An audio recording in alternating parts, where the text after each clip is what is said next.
Melody Brooke again.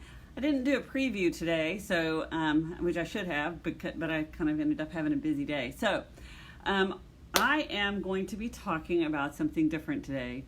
I am going to be talking about my transformational year, which a lot of you may be curious about because I've been posting about that since September 7th, which was my birthday of last year. And I posted that because I was having some pretty immediate radical changes happening in my life, and I wanted to frame it as positively as possible. So what I want to talk about today is what transformation is, and what I'm doing that's transformational. So thanks for tuning in. Hi, Kimberly. And what transformation is, so I'll start with that. Transformation is when you change fundamentally how you are doing your life, or how you are pursuing your dreams, or how you are made up, how you're psychologically made up. There's lots of different ways to transform yourself, and I'm transforming myself in a lot of different ways, personally, professionally, mentally, physically. So I've got a lot of different ways in which I'm working on transforming myself to be the person that I really am meant to be. One of the problems that we have is we come into this world, and sometimes we come into families that are not that functional in it, and we lose touch with who we are. Hi, Stephen. And when that happens, we can really have a tough time being able to be totally who we are, and sometimes it takes us a while. I have to say that I've been working on this probably all my life. As a teenager, I was very fortunate because I had a friend of my aunt's who gave me a copy of a book called Psycho-Cybernetics, and I don't know if you guys know what that is, but it's one of the first books on the positive thinking. And then I was also given the book, The Power of Positive Thinking. Both of those books transformed me at 15. So I think we have, hi John Anthony, we have different times in our lives that we will be put in situations where we have opportunities to transform ourselves. And that was one of the first opportunities I had, hi Gail, to really transform who I am and recognize that was even possible. Because when I was 14 and I got a copy of those books, it really blew my mind in terms of, hi Christy, of what was possible for a person to do. Because before that I was just sort of like everybody else, just going with whatever happened to me, and not realizing that I really had an ability to influence what was happening in my life in ways that I didn't have a clue were at all possible. So reading those books transformed me at 14 to recognize that there were things that I could have some influence over in my world in a positive way that I had never known that was possible. So that was one really big transformation, hi Deborah, that happened to me at 14.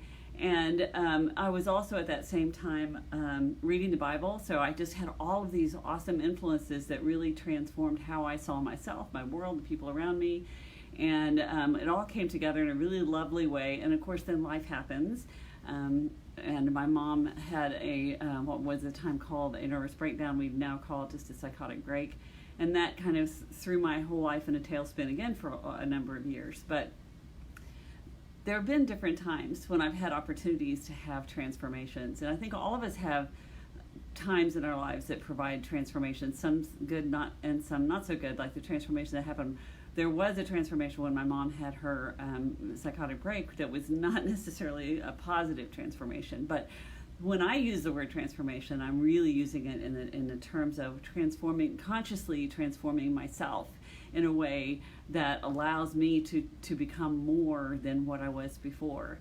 And one of the things that I expect that people at least hope for when they come into counseling is the opportunity to transform themselves and their relationships into a new way of being. Sometimes they come in, wanting the other person to change and transform themselves to be more like who they could live with. That's some of the couples that I have come in like that. But most of the time, people do come in hoping to transform themselves in some way to make a difference in the way they're experiencing their lives. And the thing is that we all have the opportunity to transform ourselves at different points in our life, depending on our openness to it. Some of us struggle with being able to do that, but so over the course of the last year, I had a major relationship shift, and that threw me into realizing that I had to take ownership of some things that I had not been taking ownership in the past for, and that's not a bad thing, because one of the things I know for sure is that when we are stuck in the victim place, we don't take ownership of our lives in the way that we are capable of doing. And the quickest, easiest way to pull ourselves out of a place of feeling like a victim, or feeling out of control, or feeling like circumstances have crashed in on us, is to find ways in which we can take ownership of our reality, our experience. And so what I did the day that I left that relationship was to recognize it was an opportunity for me to transform how I was seeing myself, how I was experiencing my world, how I was living day to day, and incorporate more of the things that I know to be true into my daily practice. So it's been very transformative and really exciting in lots of ways. Scary at the same time, because transformation implies change, and none of us likes change. Change for some people is completely terrifying, and so we'll never risk transformation, because what if the transformation doesn't end up good? So that fear of that transformation, hi Daryl, it sometimes stops people from taking the risks that's required in order to make those transformations. But I personally have just never been the kind of person who was willing to settle for what is, because I think maybe it came from that experience when I was 14 and getting that book, Psycho-Cybernetics and the Power of Positive Thinking. But at that moment was such a huge thing for me to realize that I didn't have to just accept things as they were, that I had some ability to do something different, that there was a way I could change how I was thinking, how I was operating, how I was processing internally the events of my life that could have a positive outcome on circumstances in my life. And once I got that, when my life would start to go out of control, which it has from time to time, because I haven't always been the best at making great decisions, like a lot of people, probably most people, but in finding that I was recognizing this was an opportunity for a transformation, when I have this opportunity to start my life over, sort of, at this age, was a kind of a surprise to me. But at the same time, I knew it was better than staying stuck in a situation where I wasn't moving, I wasn't growing, I wasn't developing, I wasn't changing in the ways that were going to be best for me developmentally. And I honestly believe that why we are here on this planet is to become more of who we are, and more of who we are, and more empowered to express who we are in the world, so that we can have a more positive impact on other people, and so that we can enjoy our lives more, because we can't enjoy our lives if we're not authentically being ourselves. And most of the time, and I've talked about this before in other videos, about how difficult it is for us to allow ourselves to be ourselves. So part of the transformation has to do with the willingness to step more fully into who I am, and having the courage to do that. It's not always easy. Hi, Teresa. It can be terrifying, in fact, to risk that, because what if I step out and I'm completely myself, and nobody wants that, right? That's a fear that sometimes we have. But I think because of my spirituality, I don't believe that any of us that's going to be true of. If we are our true, honest self, the higher self expressing through us on this physical plane, there's no way that that's not going to be lovable, wonderful, and attractive to other people, and other people will want more of that. So if that's what you're afraid of, step back and kind of look at where you got those messages, because we do get messages about who we are that are not based on us at all, but we take them on as though they were about us. We start believing things that other people have said or implied about who we are and what we're capable of, that keeps us stuck in a self identity that is not truly, in fact, who we are. that I think that, it's a coming out of sorts, right?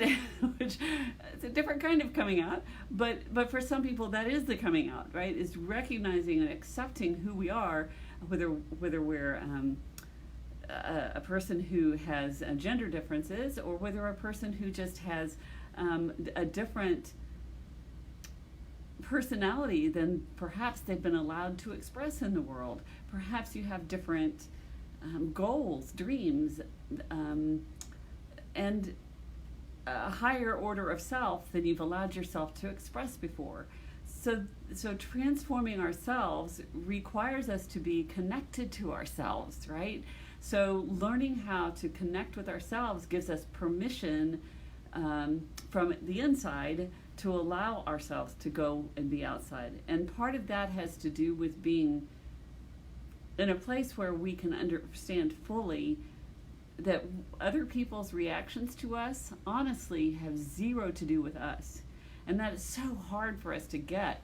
But that's part of my transformational year, has really been integrating that even more into my daily life, to recognizing that other people's reactions to me, positive or negative, really don't have anything to do with me. They have everything to do with that person, their psychology, their makeup. So if you're projecting positive stuff onto me, that's not about me. Yes, I may be triggering those reactions from you, positive or negative, but that's really not about me. That's about what's going on inside of your psychology that allows me to have that effect on you, but that's not me.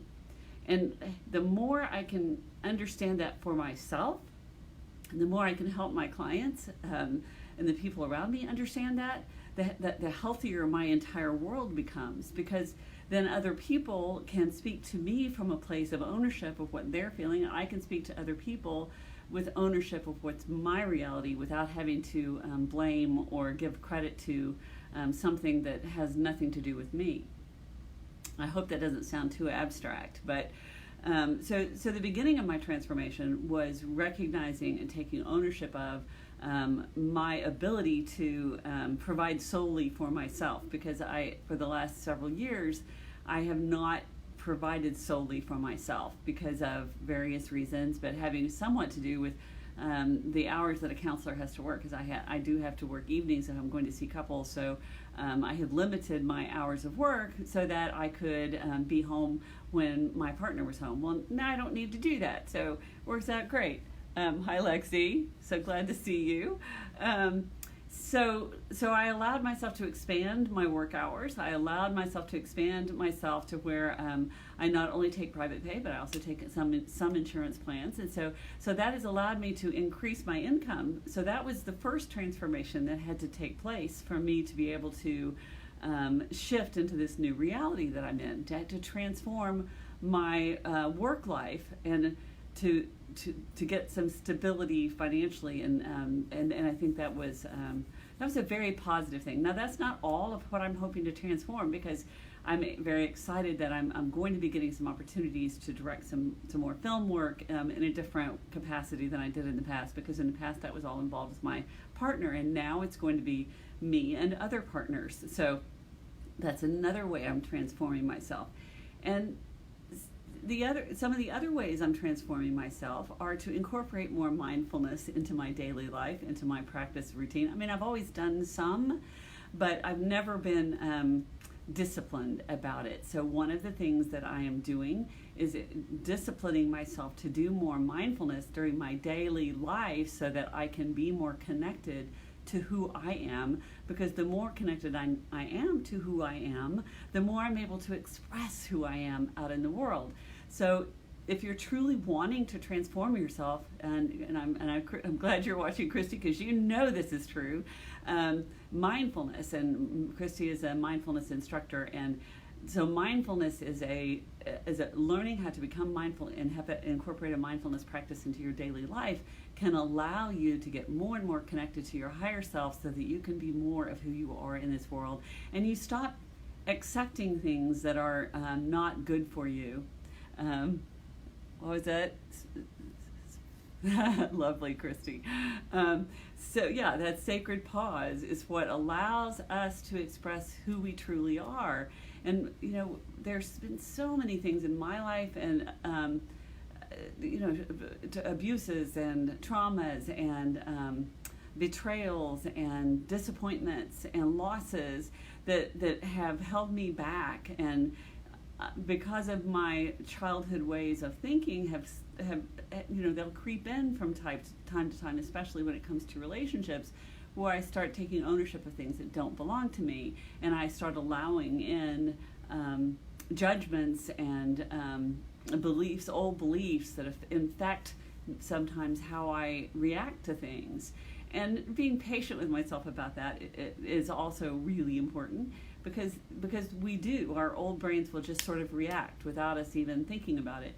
But when we're incorporating that mindfulness practice, we can settle ourselves and recognize what happened and then take ownership of it. And that's some of the gift of that mindfulness presence that allows us to fully step into who we are, because we are not perfect human beings. We are human beings, and we do make mistakes, and we do have reactions that we sometimes just automatically click into. And I joke sometimes, even the Dalai Lama probably sometimes has to deal with their old brain reactivity and has to put themselves in check.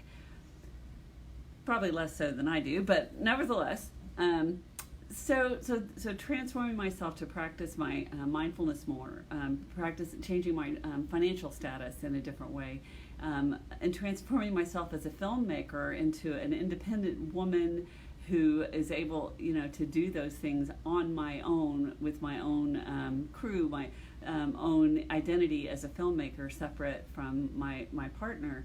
That's another transformation that's happening in my life. And as it starts to happen, I will connect with a sense of loss. And I think that's part of what happens with transformation, is that there's a grieving period for what was, even if it wasn't good, even if it wasn't something you now want. We still struggle with that sense of letting go of the old ways, the old perceptions, the old idea of who we are. And that's part of that process. And I think that's part of why some people have such a difficult time allowing themselves to make that transformation, because it requires an emotional openness to dealing with the growing pains of that transformation. So another part of transformation is spiritual development.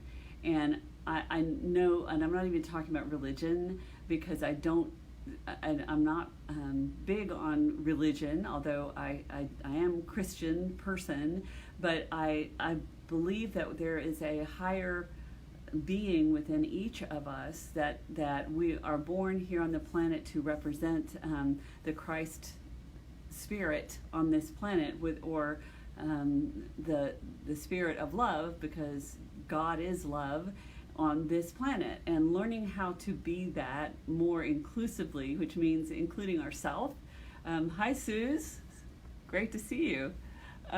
So including that spiritual side of ourselves, and in whatever definition that is for you, to recognize and accept your higher self, so that you can be more connected to all of us. Because in my belief system, we are all connected. We are all connected through the life force energy to one another, and we can't reject another person without also rejecting ourselves. But we also have a responsibility to ourselves to not judge, but to be able to protect ourselves and make sure that we are operating in an energetic space that allows us to have people around us who support us and encourage us, and are able to operate at a higher spiritual level. And maybe, I don't even want to use the word higher, because that implies a kind of judgment.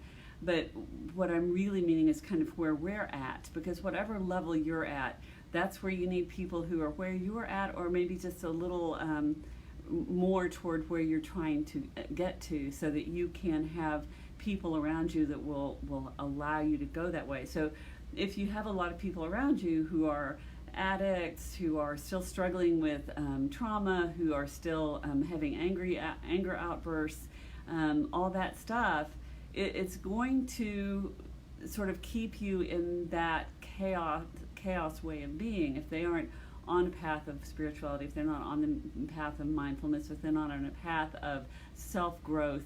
And it's not about judging them, but it's about where do you want to be.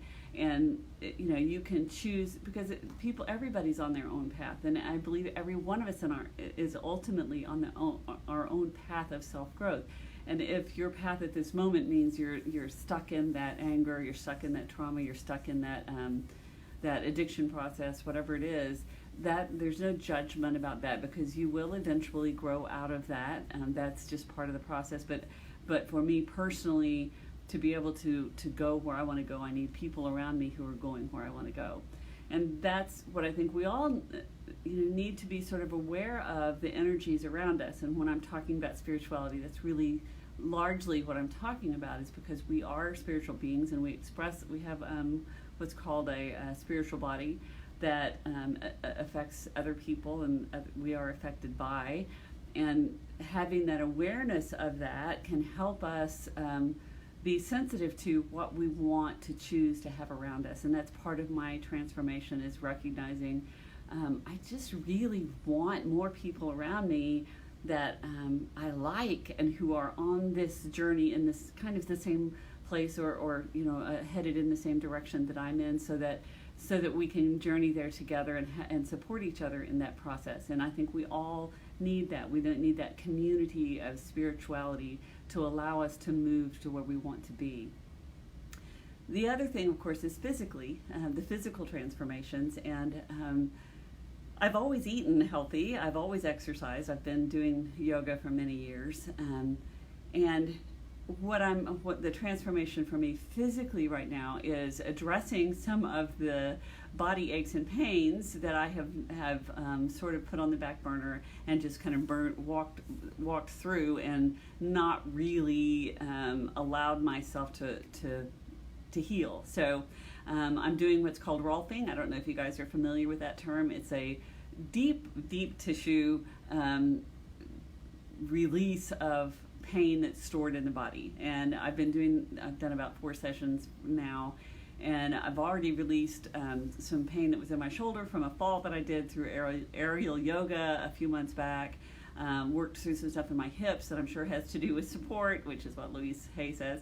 And I'm also now working through some pain in my back, so that I can get to the place where I can do yoga without pain. So that's some of my physical transformation that's taking place right now. I'm committed to doing those things which will allow me to become all of who I am, so that because I still, even though I'm an older person, I have a lot of years left and a lot of things that I want to do. And there are moments when in the past, because of sort of this negativity that was still sort of in me, because of my past and because of the relationships that I had that were burdening me and keeping me stuck in my old patterns, I wasn't able to allow myself to express fully.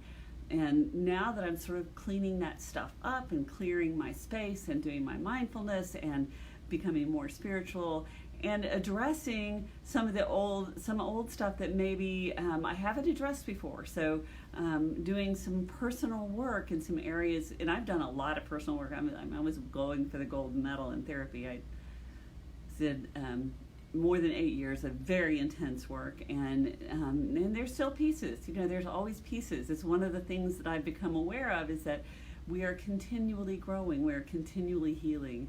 Those pieces will pop up from time to time, and we just deal with them and move on. It's not that we are not good enough. It's not that, we're going back there again. It's that there's just more material at different levels. We like peeling off layers of an onion. There'll be deeper and deeper levels of work to do. And so that's part of my transformation as well, is being willing to jump in there again and open some old stuff up and work through that and get beyond it, so that that's no longer part of my energy. So for me, this is what I've been working on for the past year. And I know how challenging it can be as individuals to be willing to do those transformations.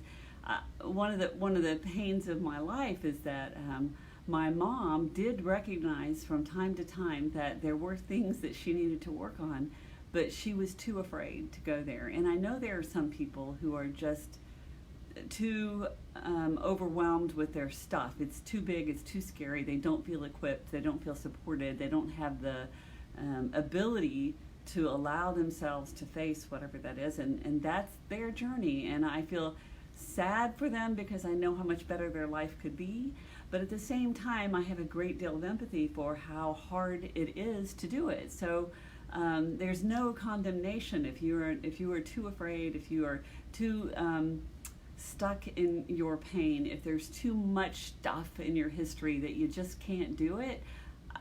I'm not going to judge or blame anyone for making those choices, but I would encourage you to be willing to at least look at what areas you might be willing to transform in your life, because transformation, as long as we're breathing, is possible. At any moment in time, we can choose to live a different life. At any moment in time, we can choose to be healthier, happier, change how we think, change how we feel, change how we deal with other people, change how we feel and treat ourselves. One of the very first things I try to help my clients do is get to that place where they can stop the negative self-talk. That was something that it took me a few years of therapy to finally get it, how I was destroying myself by these old tapes in my head about who I am, and just horrible language that I would use to myself when I would make mistakes that would just throw me into a pit of shame and prevent me from actually growing and transforming whatever that was. So I would get stuck by doing that. So learning to listen to the way we talk to ourselves is one of the key components in transformation. So, wow, I've covered a whole lot of stuff. So just got a couple of minutes left, but I want to sort of reiterate what I've talked about. Number one, any of us can at any moment decide to transform our lives, whether it's financially, spiritually, physically, emotionally, relationally. We can choose to make that transformation and take the power back and not be a victim by taking ownership of any one or all of those areas. For me, I'm right now addressing all of those areas, transforming how I do relationship, transforming how I see myself spiritually, transforming my mindfulness practice. Hi, Dawn. Transforming my physical practice. And now, instead of going to the studio to do my yoga, I'm now doing it at home on my own. I know the practice well enough. I've done it for 6 years. I can do it myself, and I can do it in a kinder way that doesn't harm my body. And I'm also doing the raw thing to release some of the pain that's been stored in my body. And then psychologically addressing some emotional blocks that might still be there, because there was a reason why I made some of the choices that I've made, and understanding how the choices that I've made in relationships have gotten me to this place. So that's part of my transformational year, is recognizing all those different ways in which I personally can take ownership of to shift how I experience my life. And I don't know where it's going, and that's kind of the exciting thing. It's also a scary thing, because some of us are so afraid of change that the idea of doing what I'm doing and changing all these different aspects of my life at once can seem a bit overwhelming. So I'm not suggesting that you do it as dramatically or radically as what I'm doing right now, but I can tell you that if you would just pick one of those areas, and if I was going to choose for you, I would choose mindfulness, because that's the first way to open the door to understanding yourself, so that you can recognize what it is that needs to be transformed. Because without becoming mindful enough to know yourself, what your body is experiencing, what's happening in your system spiritually, emotionally, physically, to be able to make those changes, you won't even know what changes to make for yourself, because you'll be too influenced by other people's influence rather than listening to what's right for you. And one of the most important messages that I want you to take away from this is that only you can know what's right for you. Rolfing may not be right for you. Mindfulness might not be right for you. Maybe it's just prayer. But finding some avenue of connecting with your higher self so that you can know more deeply who you are and express it more fully out in the world. Hi there, Hildy. So that's the key component is finding one area that you feel you can make a difference in, that you can take ownership of, so that you can shift and transform your life in some way, so that you can experience your life differently. And if it's eating healthy, if it's exercising, if it's doing yoga, if it's mindfulness or prayer, if it's deepening your spirituality, if it's addressing physical ailments that you might have that you need to clear up so that you can have a healthier life, if it's addressing psychological issues that may be blocking you, whatever it is, pick one of those. If you're not crazy enough to do all of them like I am doing right now, then find one of them that you can grab a hold of and start to take ownership of, so that you can transform how you're experiencing your life, because you do have that power. We all do have that power at any moment to make a difference in our lives by choosing for us. Really hard thing to do, especially a lot of us moms who spend our whole entire lives taking care of everybody else. Some of these dads who have spent their whole lives taking care of everybody else and feeling like their job was to be the protector and caretaker of everyone else. But unless you're taking care of yourself, you fully cannot be there for anyone else. And that was one of the hardest lessons for me to learn personally. Okay, so I'm out of time. I will be here next Monday. I don't know yet what I'm talking about. I'll also be talking with the 4 at 4 on Thursday, 4 p.m. Central Time. You can find out more about me at melodybrooke.com. And I have a book. It's called Oh Wow, This Changes Everything. Oh, by the way, I also have a movie out on Amazon. It's called Promises, if you want to watch that. If you've got 2 hours, it's a really good movie, independent film. So anyway, I will see you next week. Please leave comments, questions, thoughts that you might have. I'd be happy to address them if you can leave them below. So I'll talk to you next time. Bye.